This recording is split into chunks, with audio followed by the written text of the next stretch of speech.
ನಮಸ್ಕಾರ, ಜನಸ್ಪಂದನ ನ್ಯೂಸ್ಗೆ ಸ್ವಾಗತ. ಜಯಶ್ರೀ ಚೆನ್ನಪ್ಪ ಬೆರಗುಡ ಅಂತಾರಾಷ್ಟ್ರೀಯ ವನಿತಾ ಪ್ರಶಸ್ತಿ ಪ್ರದಾನ.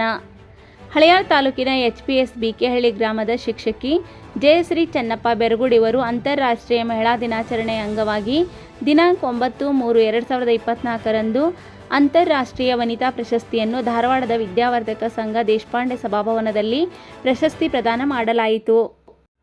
ಜಯಶ್ರೀ ಬೆರಗುಡ್ ಅವರು SC/ST ಶಿಕ್ಷಕ ನೌಕರರ ರಾಜ್ಯ ಸಂಘಟನೆ, ಸಮಾಜ ಸೇವೆ ಹಾಗೂ ಸಾಹಿತ್ಯ ಮತ್ತು ಶೈಕ್ಷಣಿಕ ಕ್ಷೇತ್ರದಲ್ಲಿ ಮಾಡಿದ ಸೇವೆಯನ್ನು ಗುರುತಿಸಿ ಚೇತನಾ ಫೌಂಡೇಶನ್ ಕರ್ನಾಟಕ ಮತ್ತು ಅಪ್ನಾ ದೇಶ್ ಫೌಂಡೇಶನ್ ಧಾರವಾಡ ಇವರ ಸಂಯುಕ್ತಾಶ್ರಯದಲ್ಲಿ ನಡೆದ ಸಮಾರಂಭದಲ್ಲಿ ಶ್ರೀ YB ಕಡ್ಕೋಳ್ ಅಧ್ಯಕ್ಷರು ಹಾಗೂ ಡಾಕ್ಟರ್ ಶೈಲಜಾ CV ಕರ್ನಾಟಕ ರಾಜ್ಯ ಸರ್ಕಾರಿ ಮಹಿಳಾ ನೌಕರರ ಸಂಘದ ಅಧ್ಯಕ್ಷರು ಮಾಧ್ಯಮದ ಮುಖಾಂತರ ತಿಳಿಸಿದ್ದಾರೆ.